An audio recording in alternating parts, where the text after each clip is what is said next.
नवम दशम का बता चुके थे कि भाई कर्म धर्माधिपति योग है।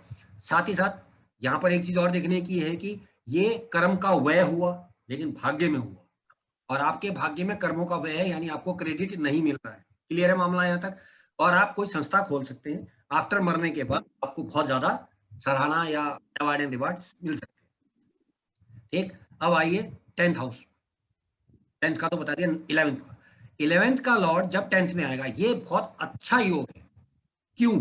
बिकॉज 11th हाउस का जो लॉर्ड है वो है लाभ का, गेन्स का, मेरे बड़े सबॉर्डिनेट्स वगैरह का। वो मेरे कर्मों में आ गए भाई, दे विल हेल्प मी, वो मुझे मदद करेंगे। जैसे कि मेरा बड़ा भाई मेरे ऑफिस में आता है और मैं उससे कुछ पूछूंगा, मेरी हेल्प करेगा। मेरे पिता का भाई अगर आता है मेरे कर्मों में या मुझे नौकरी दिलवाता है, हेल्प करेगा। समझ रहे हो? हालांकि उसका व्यय हो रहा है, वो अपनी पोजीशन को छोड़कर आ रहा है मेरे लिए, वो उसका वह है, लेकिन मेरे तो कर्मों में आ रहा है भाई साहब, मुझे तो फायदा दे रहा है। इसी को एक और तरीके से समझें कि जब 9th लॉर्ड 10th में जाता है तो भी यही होता है कि मेरा पिता या मेरा भाग्य कर्म में आ गया और बल्ले बल्ले हुई मेरी। लेकिन यहाँ हम 12th की बात करें तो हमने 11th को पीछे लिया है। लेकिन यहाँ एक ड्रॉबैक आएगा कि आप जो भी कुछ लाभ है वो कर्म में लगा दोगे। अधिकतर जो बड़े बिजनेसमैन हैं, होटलर्स हैं, वो क्या करते हैं, जो कमाते हैं वही बिजनेस में लगा देते हैं। ये वो कॉम्बिनेशन है। 11th Lord is in 10th, अपने से 12th, तो वो अपने काम पे जो पैसा कमाता है लगा देता है, लगा देता है, लगा देता है। ठीक, ये वो कमी, लेकिन फायदा तो है बिकॉज उसके कर्मों में आया है, वो उसको उसका कर्म बढ़ रहा है। और उपचय भाव जैसे मैंने बताया था, 10th और 11th दोनों उपचय भाव है। जैसे जैसे वो रिपीट करता रहेगा, जो आया लगाया, जो आया लगाया, बढ़ता जाएगा, बढ़ता जाएगा, उपचय हो रहा है, बढ़ता जाएगा। तो ये एक टेंडेंसी देखने में आती है, और ये बहुत बड़ा एक प्रकार का, आज की संदर्भ में कहूँ, वन ऑफ द बेस्ट राजयोगों में मैं गिन रहा हूँ इसको। क्योंकि मैं कल की टेंशन नहीं ले रहा, मेरे को आज मैंने कमाया, आज ही पैसा लगा लिया और जनरेट कर रहा हूँ और बढ़ा रहा हूँ। स्टॉक मार्केट में काम करने वाले लोग ये हैं वो लोग, होटल इंडस्ट्री में काम करने वाले लोग ये हैं वो लोग, रोज का काम करने वाले लोग ये हैं वो लोग। खासतौर से ये जो आप देखेंगे मार्केट में जो ये ठेला वगैरह लगाते हैं ना, वो ये करते हैं कि भाई कल थोड़े ज्यादा पैसे कमाए तो आज थोड़ा और मैं उसको सामान को बढ़ा लेता हूँ, दुकान को। जैसे मान लो दिन में 100 बर्गर बनाता था तो कमाई अच्छी हुई तो आज मैंने 150 बनाए हैं, वो बिक के कल मैं 200 बनाऊंगा। चीजें और बढ़ा रहा है, रोटेट पे ले, तो उपचय कर रहा है। और इसीलिए जो बिजनेस माना गया है वो ये रीजन है बिजनेस का। बिजनेस का रीजन ये है कि आप जो कमाते हो उसको लगाते जा रहे हो, बिजनेस बढ़ाते जा रहे हो। और अधिकतर जो अच्छे बिजनेसमैन है, जैसे दिनेश जी हमारे साथ हैं, दिनेश जी इस बात को हमारे से अच्छी तरह समझा पाएंगे कि ये एक बहुत अच्छा तरीका है बिजनेस को, ये एक क्योंकि ये उपचय ये भाव जो, की ऑफ हाँ, ये की ऑफ सक्सेस है, ये और कोई सक्सेस की है ही नहीं आज के ठीक है ना, ये टाइम। एक बहुत ये बड़ा की ऑफ। एक, मैंने कहा ना, एक टाइप ऑफ राजयोग है आज के संदर्भ में। बिकॉज आप रोटेट कर रहे हैं पॉलिसी को। कभी क्या हो रहा है, मान लो किसी दिन आपके एज एक्सपेक्टेड नहीं है, मान लो आपको लगता था कि मैं 100 रुपये रोज कमा रहा हूँ एक्स्ट्रा, आज मैंने 80 कमाए, तो मैं 80 लगा लूंगा।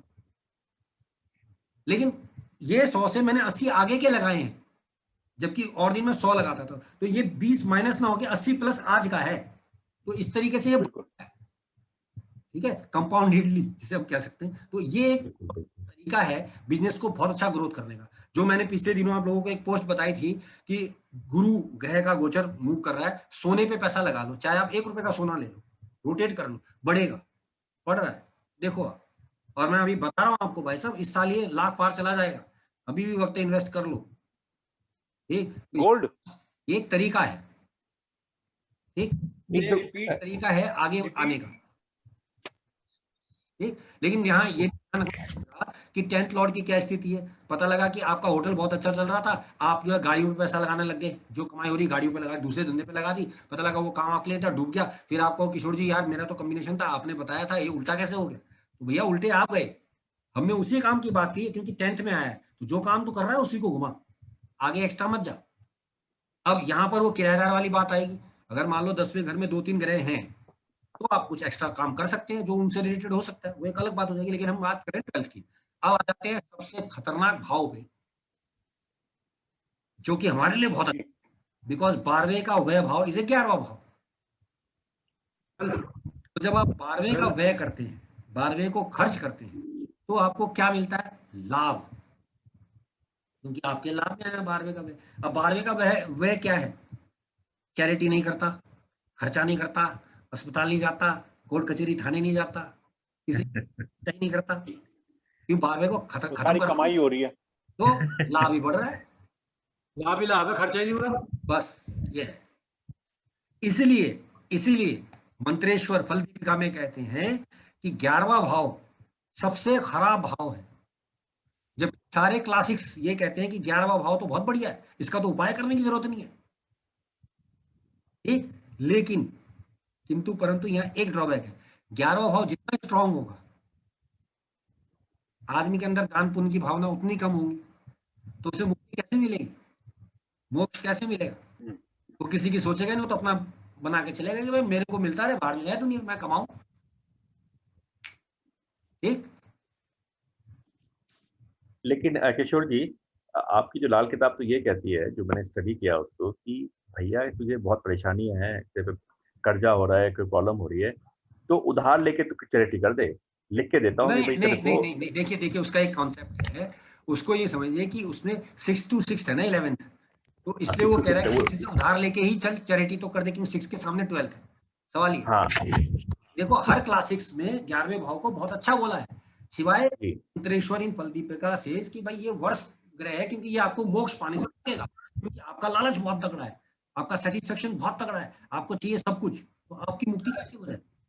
तो 11th लॉर्ड जब पावरफुल हो जाता है तो आदमी दान पुण्य नहीं करता, कंजूसी करेगा, बचा के चलेगा, इसलिए वो रोक रहे हैं। जबकि अन्य सारे शास्त्र बोलते हैं कि यार 11वां घर जो है अच्छा है, 12वां घर खर्चे को रोकेगा, खर्चे को वो करो फलाने खाना। लेकिन यहाँ एक ये इफेक्ट समझने का है, जो सन्यासी लोग होते हैं उनका 11th हाउस सबसे खराब होता है, सबसे, इवन कई बार तो मैंने देखा कि वहां नीच का ग्रह होता है या नीच का लॉर्ड होता है 11th लॉर्ड, तो वो कुछ कल के लिए बचाते नहीं है ना, वो संग्रह नहीं करते, तो वो 12वां घर एक्टिवेट है, तो मोक्ष की ओर बढ़ रहे हैं, कल की चिंता क्यों करें, प्रभु दे देगा। जितने सन्यासी ये हैं, दिनेश जी पे लागू हो गया। आप अधिकतर लोगों पे देखो ये टेंडेंसीज आपको मिलेंगी, और जो व्यक्ति जितनी ज्यादा चैरिटी कर रहा है उसका 12th हाउस उतना ज्यादा एक्टिवेट है, तो 11वां हाउस का माइनस होगा, क्योंकि 11वें का दूसरा है भाई साहब, 12वां, ठीक। इसलिए तो मैंने दोनों आपको एक टेक्निक समझाई है कि अगर ऐसा हो रहा है तो ये हो रहा है, और ऐसा हो रहा है तो वो। इंटरेस्टिंगली बड़ी एक अजीब बात, 12वां भाव छठे का जस्ट अपोजिट है, 11वां वो अपोजिट है। अब संतान के लिए आप अगर लाभ बढ़ा तो आपको मुक्ति कम मिलती है, क्यों? आप देख लो जितने भी लोगों ने अपने संतान के लिए बहुत कुछ जोड़ा, आसानी से नहीं जाते, उनको आसानी से मुक्ति नहीं मिलती। जितने भी बड़े लोग हैं सो कॉल्ड अपने बच्चों को लाए हैं आगे या ला रहे हैं, आप देखो जल्दी से मुक्ति नहीं होती। आप चेक करो, लालू को देख लो, मुलायम को देख लो, सोनिया को देख लो, अमिताभ बच्चन को देख लो, जितने बड़े लोग हैं जो अपने बच्चों को अपनी ही क्षेत्र में आगे लाए हैं, क्योंकि उन्होंने कहीं ना कहीं गलती की तो वो गड़बड़ हो गई। वहीं रतन टाटा को आप देखिए, टाटा तो एक संस्कृति चलती कि वो अपने शादी नहीं करते, बच्चे पैदा नहीं करते हो तो गोद लेते हैं, वो छेड़ना गलत है। किसी और को ले लीजिए, ये क्या नाम आपका, विवेकानंद को लीजिए और ओशो जी को लीजिए, आप देखिए कि इन्होंने नहीं किया, आराम से चले गए, याद कर रहे हैं। तो ये क्लियर है कि 6 के अपोजिट 12, 5th के अपोजिट 11th। अगर 11th अच्छा है तो 5th खराब होगा, 5th अच्छा तो 11th खराब होगा। अच्छे तो पैसे की जरूरत क्या है? शास्त्र में क्लियर बोला कि पुत्र अगर अच्छा हो तो धन क्यों संचय, और अगर बुरा है तो भी क्यों संचय, ठीक। कहावत बिल्कुल सटीक है कि अगर आपका बच्चा अच्छा है तो आप पैसा क्यों इकट्ठा कर रहे हैं यार, और अगर बुरा है तो भी क्यों इकट्ठा कर रहे हैं, वो ये तो इंटरप्रेट कर रहे हैं। सर ये क्या कुंडली में सभी पे लागू होता है कि जो एक दूसरे के सामने अपोजिट भाव है, हमेशा एक भाव अच्छा होगा तो दूसरा भाव खराब हो जाएगा? देखिए क्या है कि कोई भी भाव अपने सामने वाले भाव से एनर्जी लेता है, हाँ जी, वो उसका शक्ति भाव है जी। आपकी पत्नी घर पे बैठी है तभी तो आप अच्छा काम कर पा रहे हैं, अगर वो नौकरी कर रही होती तो आप कभी अच्छा काम नहीं कर पाते। तो आप जिनकी वर्किंग वुमेन्स हैं या जो मियाँ बीवी दोनों वर्कर हैं, उनके घर ज्यादा अच्छा नहीं है। अब ये मत कहिएगा जी कमा तो अच्छा रहे हैं, मकान भी बना ले, गृहस्थ जीवन की बात हो रही है यहाँ पे, माइंड दिस। हाँ जी, हाँ जी, हाँ जी। मानसिक सुख की बात हो। हाँ नहीं, गुप्ता जी इसमें एक बात और भी है प्रमोद जी, कि जो सेवंथ जो आमने सामने के जो हाउस है ना, ये दोनों जी तराजू के पड़ले हैं। तो अगर एक घर उठेगा तो दूसरा पड़ नीचे जाएगा। ये हर भाव पे लागू होगा। हाँ, और जीवन इसका बैलेंस है, जीवन इसका मतलब अगर देखिए इंटरेस्टिंग देखिए शास्त्र ने क्या बोला कि आप दान पुण्य खूब करो। दान पुण्य करने से आपका 12वां घर एक्टिवेट होगा, तो छठा घर पिटेगा कि नहीं पिटेगा? तो रोग ऋण और शत्रु कम हो जाएंगे आपके, अगर आप दान। एग्जैक्टली मैं इसी बात पे आ रहा था। लेकिन अगर दान पुण्य नहीं करते तो छठा भाव स्ट्रांग हो रहा है आपका। ठीक, अब 8वें पे आइए। अगर आप अच्छा नहीं खाते पीते या अच्छा परिवार के साथ बात नहीं करते या लोगों से बात नहीं करते, आपका 8वां घर खराब हो रहा है। 8वां घर आपका गुप्त सुखों का है, पेट पिछले हिस्से का है। वहीं अगर 8वां घर एक्टिवेट है तो दूसरा घर कमजोर होगा। जिस व्यक्ति की नियत अच्छी होगी तो उसके घर में पैसा तो कम ही टिकेगा ना भाई साहब। इसके अलावा ऐसे ही समझ लो, जो अपने सुसार पक्ष से ज्यादा होगा उसका अपने पक्ष से कम बनेगी, जिसकी अपने पक्ष से ज्यादा बनेगी उसको सुसार पक्ष से ज्यादा बनेगी।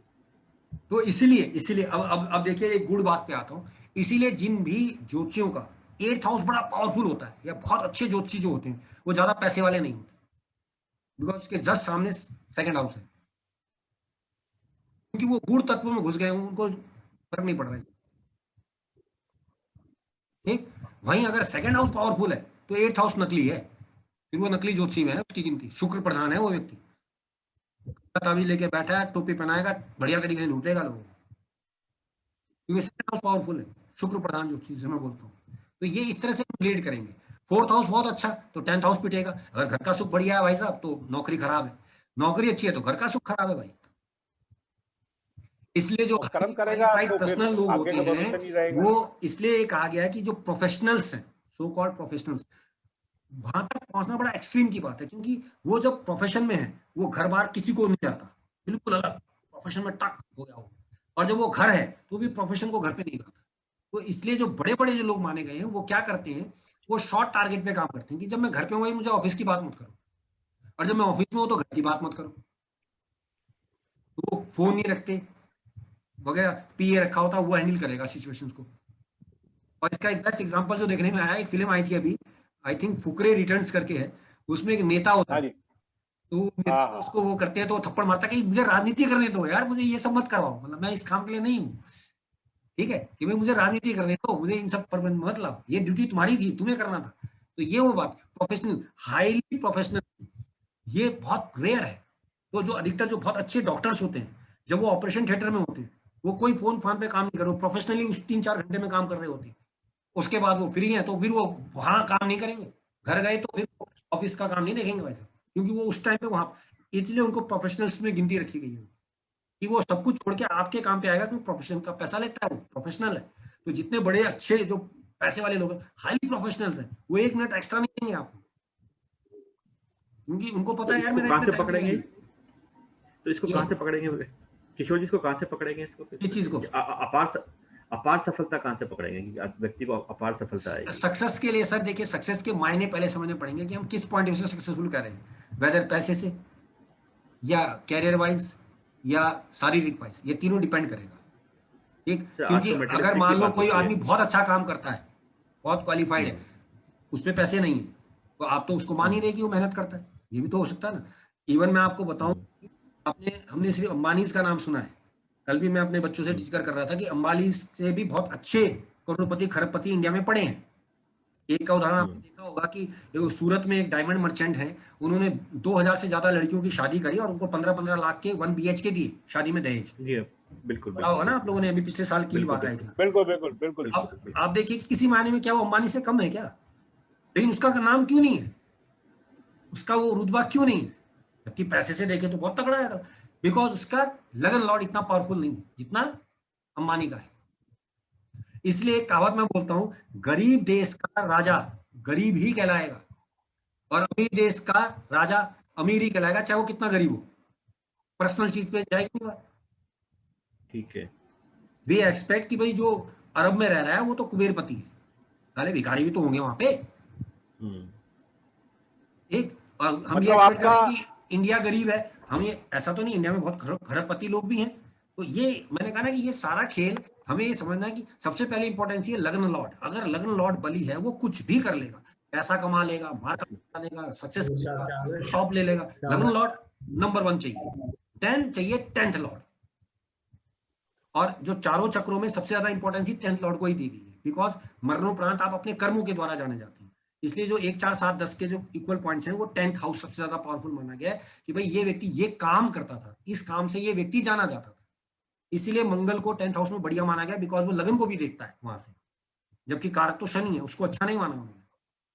ठीक है ना, यानी ऐसा व्यक्ति जो आपके घर आके काम करके जाता है, आप उसको याद रखते हैं, बशर्ते आप उसको याद नहीं रखते जिसके पास आप काम लेकर जाते हैं।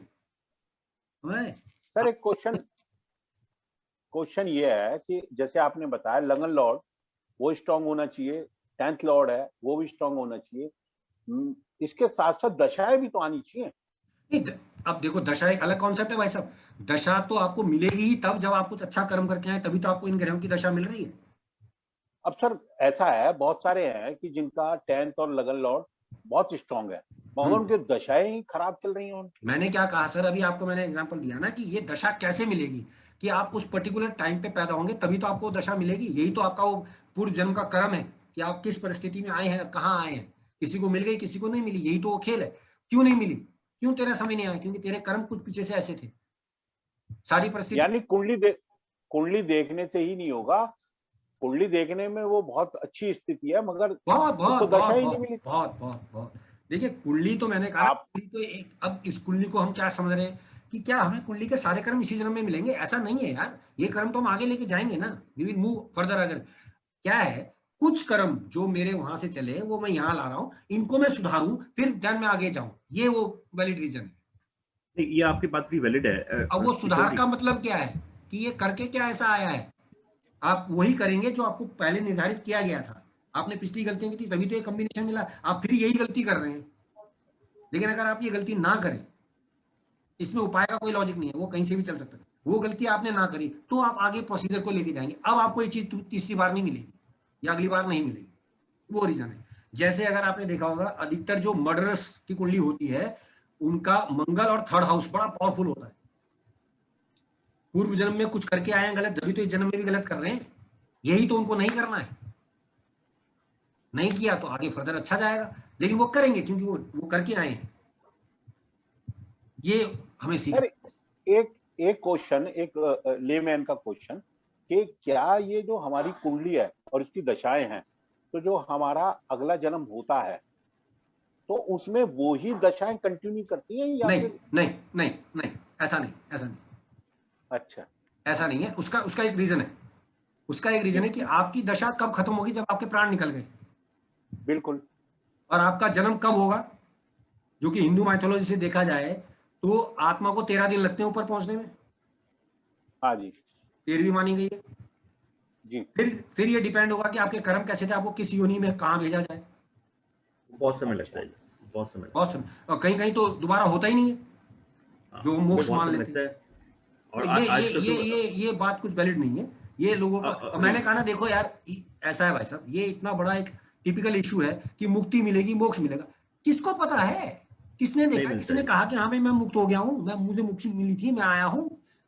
ये लोगों ने माना है, वो इसलिए माना है कि लोग गलत कर्म ना करें। बात करो किशोर जी, इसका कोई प्रमाण नहीं है, ये हम बिलीफ सिस्टम है हमारा कि हम मानते हैं कि ऐसा है। किसको पता यार है कि नहीं? जो बुरे लोग हैं वो भी तो मरी गए, लेकिन ऐश करके मरे। आप जिंदगी भर सही जिए, मरे तो आप भी, आपने ऐश भी नहीं करी, और आप इस गलतफहमी में जिए कि यार मुझे तो स्वर्ग मिलेगा। तो ये तो आपका पर्टिकुलर डिसीजन सोच का था ना, ये आपका मेंटल ब्लॉक था। अंग्रेज ये सब चीजें नहीं मानते, वो कुंडली नहीं मानते, संबंधों को नहीं मानते, ये नहीं मानते। उन्होंने अपना जिंदगी का अपना फिलॉसफी है, लाइफ जी ली, जितना मिल लिया मौज कर ली, ऐश कर ली, चले गए, और बढ़िया चले गए भाई साहब। तो क्या ये बात उन पे लागू नहीं हो रही? अगर बात याद करने की है तो भाई साहब, अल्बर्ट आइंस्टीन कहाँ का रहने वाला, मैं इंडिया में आज उसका नाम ले रहा हूँ, जिससे मेरा कोई लेना देना नहीं। वो मुक्ति नहीं है, इससे बड़ी मुक्ति क्या होने वाली? ओशो इंडिया का वर्ल्ड वाइड पूजा जा रहा है, ये मुक्ति नहीं है? हाँ बस किशोर जी, अखिलेश जी माइक म्यूट कर दो। हेलो हेलो हेलो, जी बोलो बोलो बोलो। किशोर जी, मैं एक सवाल पूछना चाहता हूँ। जो आपने बहुत ही ज्यादा वैलिड बात उठाई है कि किसी भी कुंडली को ये जानना कि क्या होना है, इससे बेहतर उसको ये जानना चाहिए कि मैं पिछले जन्म से क्या क्या गड़बड़ करके आया हूँ। एग्जैक्टली। ठीक है ना? तो इसी को फिर क्लास होनी चाहिए, इसमें हम लोग कहीं ना कहीं राहु और फिफ्थ हाउस को लेके चलेंगे। क्या आप इसको कैसे मानेंगे इसको? देखिए, अगर मुझे पूर्व जन्म देखना है तो मुझे 9th हाउस को बनाना चाहिए।